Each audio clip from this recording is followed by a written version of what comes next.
Today is Sunday. It's Father's Day.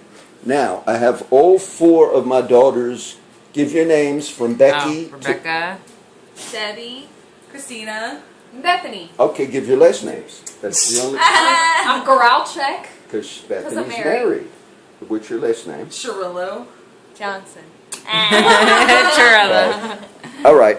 What we do now, it's Sunday, and it's a little different, but every Sunday after Church Unlimited, I want to do the notes. But today there wasn't. I made this in that's my little outline, but there were no outlines because they did a real nice thing. They had an interview. They showed it on the large screen at the church, but they just had an interview of Bill Cornelius's two sons, Mason and Cole. And it was very funny, and it was nice. I might mention that. I'll quote some verses from that. This is serious, okay? And I got to mention it because each video, but I'm not going to say. But, you know, the last week, those of you that watched the video, and you know a lot of my situations with homeless guys. So I talked about a few guys this week. And this morning I got a text, and one of them was murdered, okay?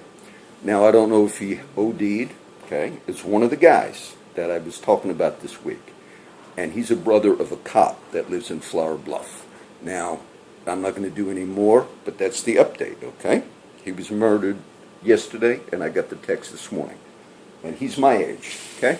You never saw him on video, but he's someone that I talked about in the last few weeks, some of the things. I have friends that watch these, from some that are not from this area, and they're really into ministry a lot, okay? So some of those people, you're going to follow some of that, all right? I have other friends that are not into a lot of that, so that only is going to have some meaning for the people that kind of watch it a lot, all right? Now, and I didn't want to have to start with that, but because I do the videos like that, that's the update of what I was talking about 2 weeks ago, okay? And his name wasn't even on I checked the news every day. His name didn't even come. His name is, well, I'm not going to get the name, but I didn't even see it in the obituaries today, so I'll see it tomorrow. All right, now, what did I ask for people to remind me? I ask everybody, remind me of this, remind me of that, because this is off the cuff. What are you supposed to remind me of? There's something about the Father's Day card. Do you want to do that at the end? Oh, okay. Well, I signed my Father's Day card for my father, who lives in New Jersey, and we usually leave the card out, you know, on the bar at my house, and everybody gets a chance to sign it. So I signed it the other day, knowing they're going to mail it out and say, "Oh, you didn't sign it," and they told me today I wrote "Happy Birthday" on it. I'm sure I did, and I just okay. Before you remind me of, I think I remember. Change the subject. So Yes. Then so my dad signs his dad's Father's Day card with "Happy Birthday." Then my sister signing my dad's Father's Day card, "Happy Birthday, Dad." Wait, who wrote that? Debbie. That was the point. That's going to have She's something. got two Chirellos that are crazy. That's going to have something to do with. Listen to this. Okay, I got to tell the chalk. Listen to the chalk story. Listen. When I go to like dollar store, which I like going to, I'm going to confess the balloon story, and I'm not going to confess the other thing because my wife's in the background, but she does not want to be on video. So there are one that has to do with the little fire that accidentally happened about a week ago. But I'm not going to say that one because my wife accuses me, "You're going to burn the house down, you're going to burn the house down." And so I can't tell that one today. I'm going to tell the chalk story. I went to the dollar store yesterday, and I'm shopping with my wife and my daughter Christina, and I went to get a few things, and we were all together, but I go my separate way, like in dollar store. And I thought, oh, I see these big pieces of chalk, like you write on the concrete. So I thought, oh, I remember Christina, this is what I thought, she wanted this just the other day. So I think she's going to be happy that I got the chalk. So I get into the car and I'm like, oh, I got you a real good surprise. And she opens the bag and she's almost looking like, I got to hold this chalk around. I'm like, I thought you wanted it. You said you wanted it. And she's kind of going along with me like they know Dad's got some problems. And she said, yeah, I really. And then I could tell by the expression on her face, it's like, I don't know what he's thinking about. So then I said, it's true. Then I said, oh, I remember now it was Debbie. I said, I was with Debbie. I said, that's who wanted the chalk. So I get back to the house. I'm like, text Debbie, which is Debbie. I said, tell her Dad's got the present you wanted. Now, it was like 2 days before that I was with one of them that they said they wanted it. So I'm like, Debbie's going to be so happy because she's the one that wants the chalk. And then my daughter Becky comes over. And I said, were you the one that wanted the chalk? Oh, and it was Becky. We were just in one of the stores in Alice. So I forgot. I have short-term memory loss, but I can remember long-term. So that was the one. And the family altar one, I might talk about that. What was family altar? Who remembers? Where we'd all sit down and pray together, that Mom would stop smoking. In front of her. Remember, that was our first prayer. Please, God, make Mom stop smoking. Yeah. And she did, amen. Thank you, So God, for family altar. But we'd sit down, we'd all take turns praying, and then I remember us taking turns reading. And Okay. sometimes you would make us Out of the Bible. remember Bible verses. Okay. Well, this is sort of I like remember what I'm going to talk about. This was the same type of interview that Church Unlimited did, sort of with Bill Cornelius' kids. So that's why it came We're to all my getting mind. paid $100 to not say anything Yes, back. and family altar, and the family altar, it was a term that came, just a lot of Baptists, and I picked it up when I used to go to Baptist church, and it just meant a family devotional. So we used to read, but I remember sometimes they were mad because I would say, oh, it's time for family altar.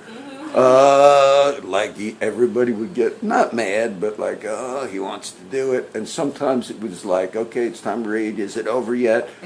But we did do that when they were younger, and that was family altar or family devotion. Now, even though there were no notes on verses, there was a couple I'll quote in a second. That'll be like the teaching. The chalk, let's see, this is my notes. I wrote them down. Oh, I don't want to do the balloon. Bill's kids, and okay, I'll do this one because they're here. We'll do the deer hunter. I always try to tell the kids or anybody, look, let's watch a movie. This is a real good movie, because some I like, but just about everybody has seen every movie. I have Book of Eli, which was by Denzel Washington. Look, that's a Christian-based movie, and Denzel produced it himself. And I found out later he's a very active Christian, I think in the West Coast. He made it to like the list of the most famous entertainers who are dedicated Christians. Denzel was one. But I knew when I watched the movie, Book of Eli, because it had some good things. So I thought, I was telling my kids yesterday, did you see this one? This one is, the one they never saw was The Deer Hunter. I saw The Deer Hunter in 1978 in New Jersey. And it was one of the first movies they did about war, Vietnam War. Robert De Niro, the older generation. So they never saw it. And I said, you guys are going to like it. Those of you that have seen that movie, you know that was a good movie. And it dealt with, it was kind of, at the end of the movie, I told them, wait, it's going to get better because some parts are boring. And then at the end I said, so how'd you like it? And they're like, well, it's kind of depressing, I mean, they shoot each other. They're playing Russian roulette, and at the end, one of the guys kills himself. Christopher Walken is the actor, famous actor.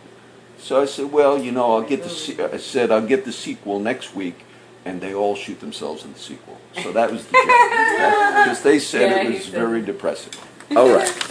What I want to talk about, I guess, because we do try to do some teaching. There was one verse. I have a good memory in certain things.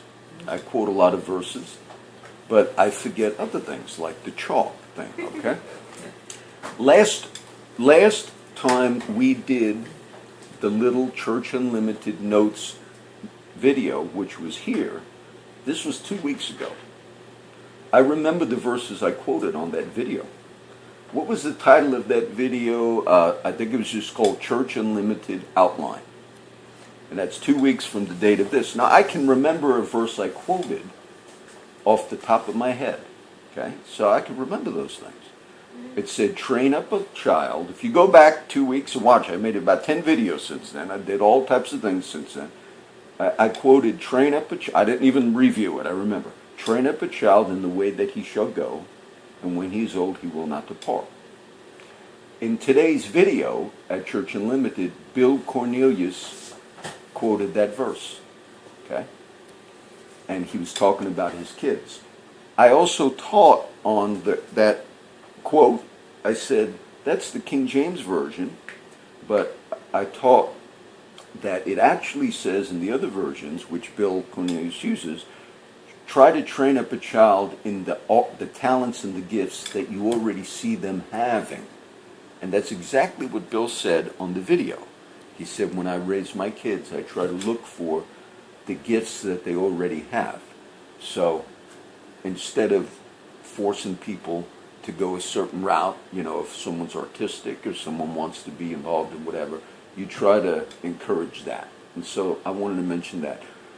Bill's kids were talking on the video in church today, and it was funny because a couple of things that are like me.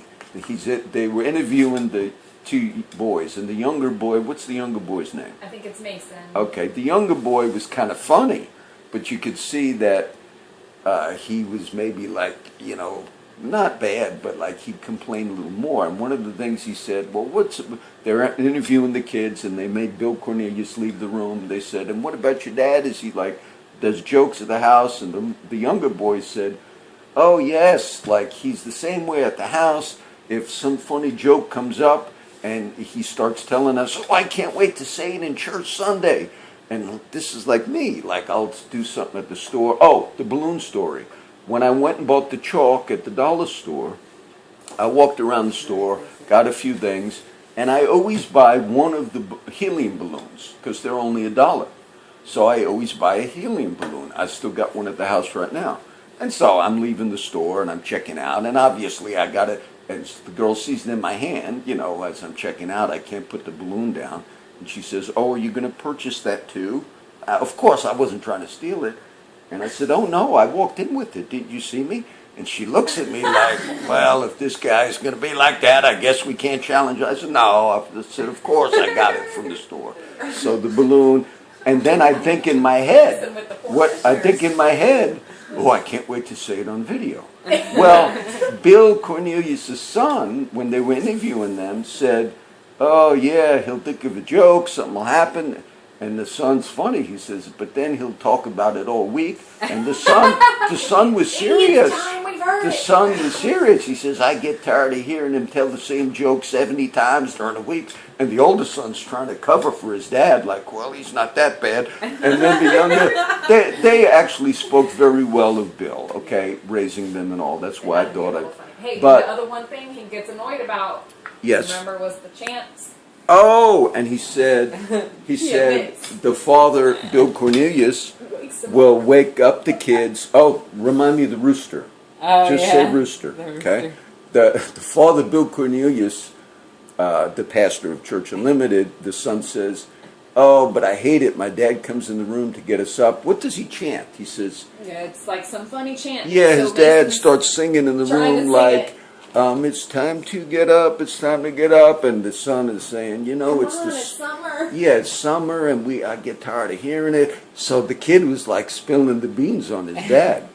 All right, I'm going to tell a couple of stories about Alice, Texas. Okay?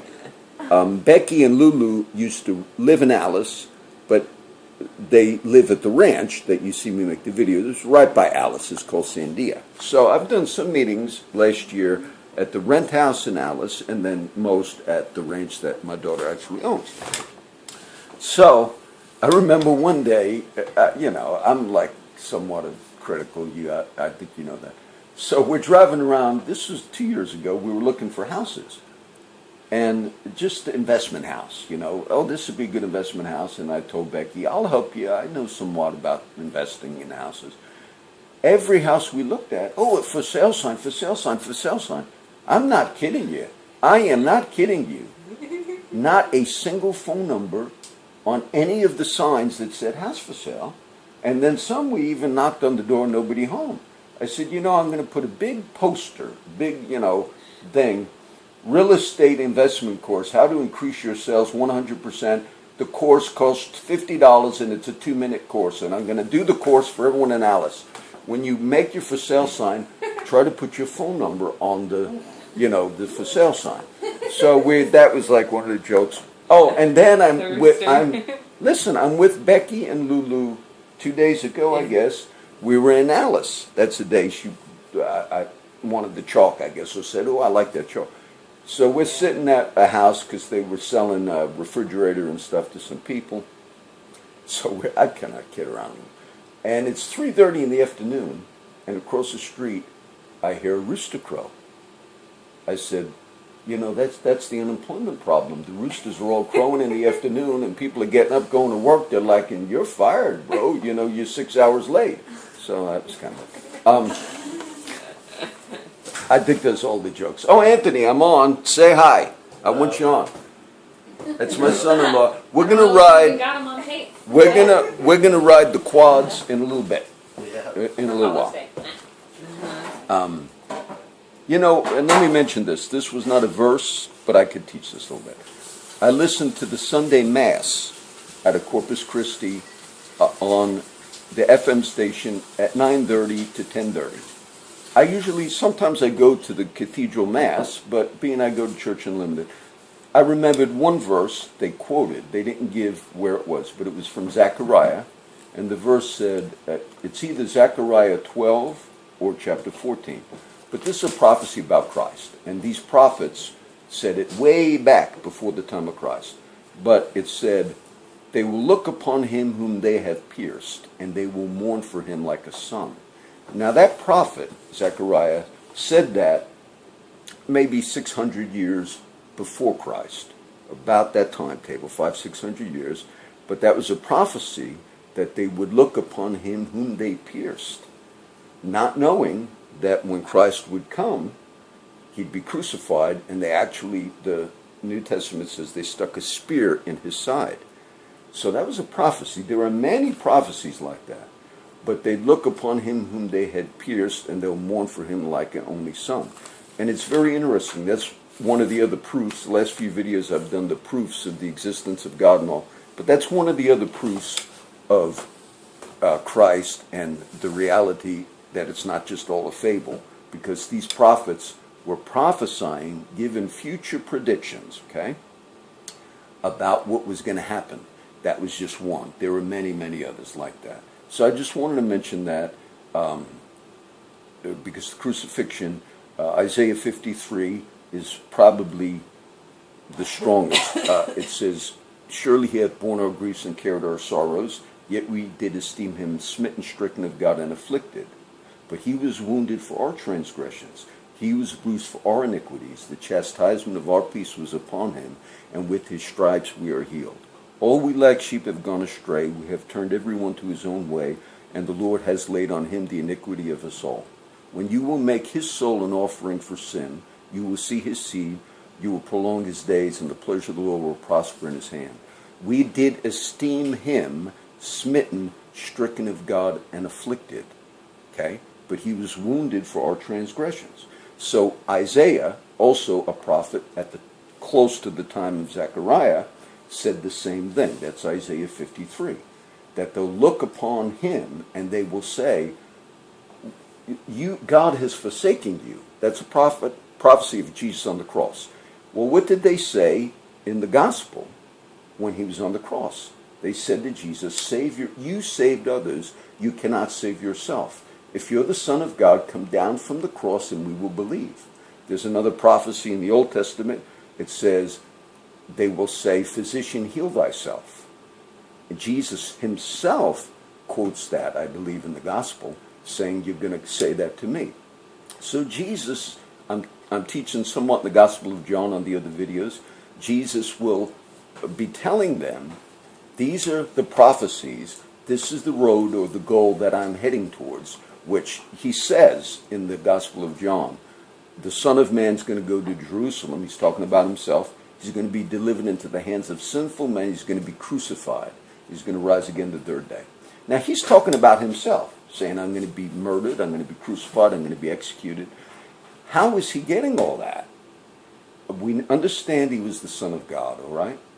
But he also saw what was happening in the Old Testament scriptures, because he would teach them even after the resurrection. This is called On the Road to Emmaus. He told the other two disciples all of the things that were written about him in the law and Moses and the prophets. So Jesus, scholars, theologians debate, how much did he know? Because Jesus, as God, possessed what we call the attributes of God: omniscience, omnipotence, omnipresence, meaning knows all things, all powerful, and everywhere at one time. But in the flesh, in the incarnation, God become man, those attributes are not there, okay? Jesus was not physically everywhere at one time. So in Philippians 2, it says he emptied himself of the glory that he had with the Father to become a man so he could die for the sins of the world. This is the theme I've been teaching the last few weeks. So he's understanding his mission and his calling, the divine Logos, which I talked about in some other videos. He's understanding it because as a good Jewish boy, he's reading the Bible, which their Bible was the Old Testament. So now, just picture for a minute. He's reading all of these prophecies about himself. That someday a Messiah is going to come. All of the Jewish people in the first century were waiting for that Messiah. And he's realizing it's him. That's why the others around him initially thought he lost his mind. They accused him that he was going to commit suicide. That's in the Gospel of John.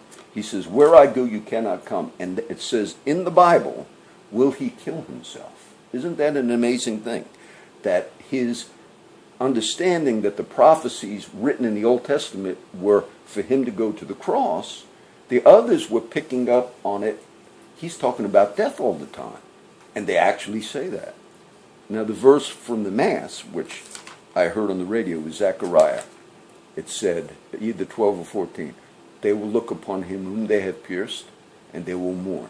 Now after the crucifixion, the people that schemed that, because a lot of that was a big scheme, I talked about that, later some of them became believers. In the book of Acts we read there were many Pharisees, those are the ones that really instigated the crucifixion, that later believed. So it was necessary in order for that to take place, and there are many prophecies that in the last days, at the return of Christ, that God will pour out a spirit of prayer and supplication upon the Jewish people, meaning they're going to recognize that Jesus, as a nation, the Jewish people right now, as a whole, do not believe that Jesus Christ is their Messiah, still till this day. But there are prophecies and writings in the book of Romans, Paul talks about it in chapter 11, that says, but when the Lord returns, that Zechariah prophecy, they will look upon him whom they have pierced. When Jesus returns, they're going to see he is the one. And how will they know that? It doesn't say specifically, but it says whom they have pierced. More than likely, they're going to see those scars. And they're going to say, oh, it was him all along. And even in the story that I quoted in this little talk already on the Emmaus Road, it says when Jesus appeared to the two disciples after the resurrection, it says they did not know who he was because he was in a glorified state. Their eyes could not tell who he was. It says, but when he sat down with them and broke bread, then they knew it was him. Possibly when he handed them the food, they saw the nail scars in his hands and said, oh, it's him. So that's all through Scripture, that at the second coming, people that do not believe, they're going to see. And it's not going to be some other prophet or holy man. They're going to know from the scars in his hands. So that's some of the teaching on the video. Any other? Okay, the quarters offering. I told this story, but I'll have to tell it again. I went, because you heard it, those that watch the videos, but they didn't hear it. Okay, the washing machine broke down at the house. We got a new one. My daughter Becky got us a used one. So I haven't done laundry in myself in a long time. I used to take Pops and Jamie to the laundromat. So I'm thinking, okay, I got to go do laundry. This was 2 days ago, 3 days ago. And I think, oh, I better stop at the ATM and get money. So I got a 20, but I thought I'll stop and get cigarettes and break the 20. But I forgot to stop for the cigarettes, and I went to the laundry. And then I walked in the laundry, and I said, you know, there's a few ladies there, and they could see this guy's, like, he's got some problems. Because I walked in, and I'm like, oh, I got a 20, I meant it. And they're like, you know, who's he talking to? I said, oh, I brought a 20, and now I'm going to have to go get change, because, but the lady says, the machine takes a 20. And I said, oh, really? She said, yes, it'll take a 20. And, you know, I'm not thinking. And so I put the 20 in, and it was like I hit the casino at Vegas. All the quarters, like, and I said, oh, and I'm standing in front of the machine. I'm like, oh no, it's giving me all quarters. And those ladies are probably thinking, brother, you got some problems going on there. So I got all the quarters, and I had to. Now, I'm going to tell you what I did with some of the quarters. I had to get rid of some, so I bought cigarettes on. I give an offering once a month at Church Unlimited, okay? I write a check. I get paid once a month. I'm retired from the fire department. Once a month I get a retirement check, a direct deposit. I'll give you my PIN number. No. So when I get the check, my retirement check, I write an offering. Also, I have the 25 I sent to the little girl in Africa for a children's international. That's a direct debit from the account. But I always like to put something in. So I had some quarters, but I hate for people to hear, like, is he putting change in the offering? So the way I kind of like disguise it is they have but I never put my name on this because it's like $1. So the way I disguise it, but I do want to put it in, but I don't want people to think, shit, that guy put in, I heard change, that guy's cheap. So I put it in a little offering thing. They have offering thing. When I put the check, of course I want the credit for that. I'm like waving the check like, hey, everybody. But when I got the quarters, I don't want to do that. So I put it in the little envelope. But I scrunch it basically like this because it'll still make noise. So when the basket goes by, I just put in the little other thing, prayer request thing. I always fill that out. And I put this in, and my daughter looks at me, Bethany, and she starts laughing, like, because I scrunch it like to just about like that. And then I put jokes in it too. I say, pray for Pastor Bill. I do serious things, and then sometimes I put like a little joke. I forget what it is. Like, this is all I can afford. If you guys prayed for me some more, I'd be blessed, you know. So, all right. And you put your name on that? Huh? And you don't put your name, or you do put your name on that? No, the ones sometimes I put my name on the other jokes for the prayer request thing, but the one for the coins, I would never put my name because they'll probably ask me, you know, like, we don't want you. All right, now I did a lot. I want you to just remember that one verse, I quoted Isaiah 53 on this video. The main thing, how are people saved? People are saved because Christ died for the sins of the world. There's a lot of divisions in Christianity, okay? A lot of people it's not hard. There's a verse in Romans that says, if God spared not his own son, in Romans 9, but delivered him up for us all, how shall he not with him also freely give us all things? A lot of Christians in the development of Christianity, Protestant movement and all, sometimes they make it quite confusing.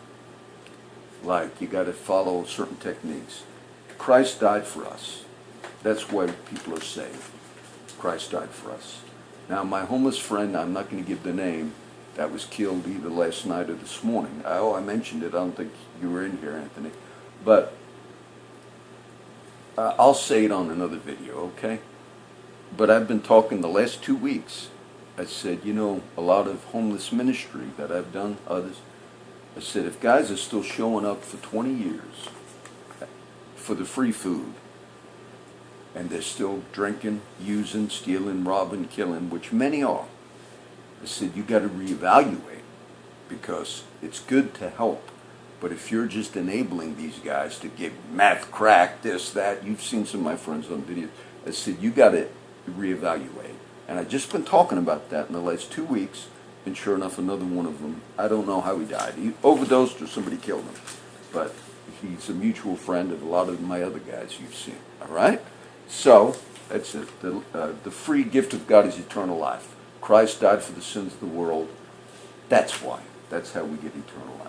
I think I'm going to end. Anybody want to say anything else? Or be on... I think I gave all my jokes. Should we read the Father's Day card real quick? Yeah, go ahead. Okay, it says, Dad, Yeah. I found this card in the bargain bin because it was slightly damaged. Okay. I'm going to have to get it on tape. And that it says, so, and couldn't resist showing off my duct taping skills. So to Dad, Wait a minute. it's, hey, I learned it all from you. How much is here? And then we all got Wait a together and minute. gave them 100 pennies each. I told them, they asked me, what do you want? I said, look, I'm low on cash. I need cash. If this is the only cash I'm getting, well, we're going to have another video coming up real quick. But no. Oh, how much? Let me see. Just kidding. Don't show your money on camera. I So that's Happy Father's Okay. Day. Oh, look how much. Wait a minute. I want everybody to see. I said, look, don't give me Don't any show presents. No, I'm showing it. It's 154. Well, we're taking the Look, it's $154. And for those of you who think I'm cheap, I'm going to make a vow. I'm going to go get 4 quarters, and it's going in Bay Area next Sunday. Is that 10%? No. All right, that's it. $1.54. God bless everybody. Debbie and Tina, you've not been on any, so anything. All right. Oh. I wanted to do another meeting with Tina and Debbie because, like an animal thing, something that's kind of the idea that I want to do. So people, if they want to bring up things. That's it. God bless everybody. I hope you liked the video. All right, that's it.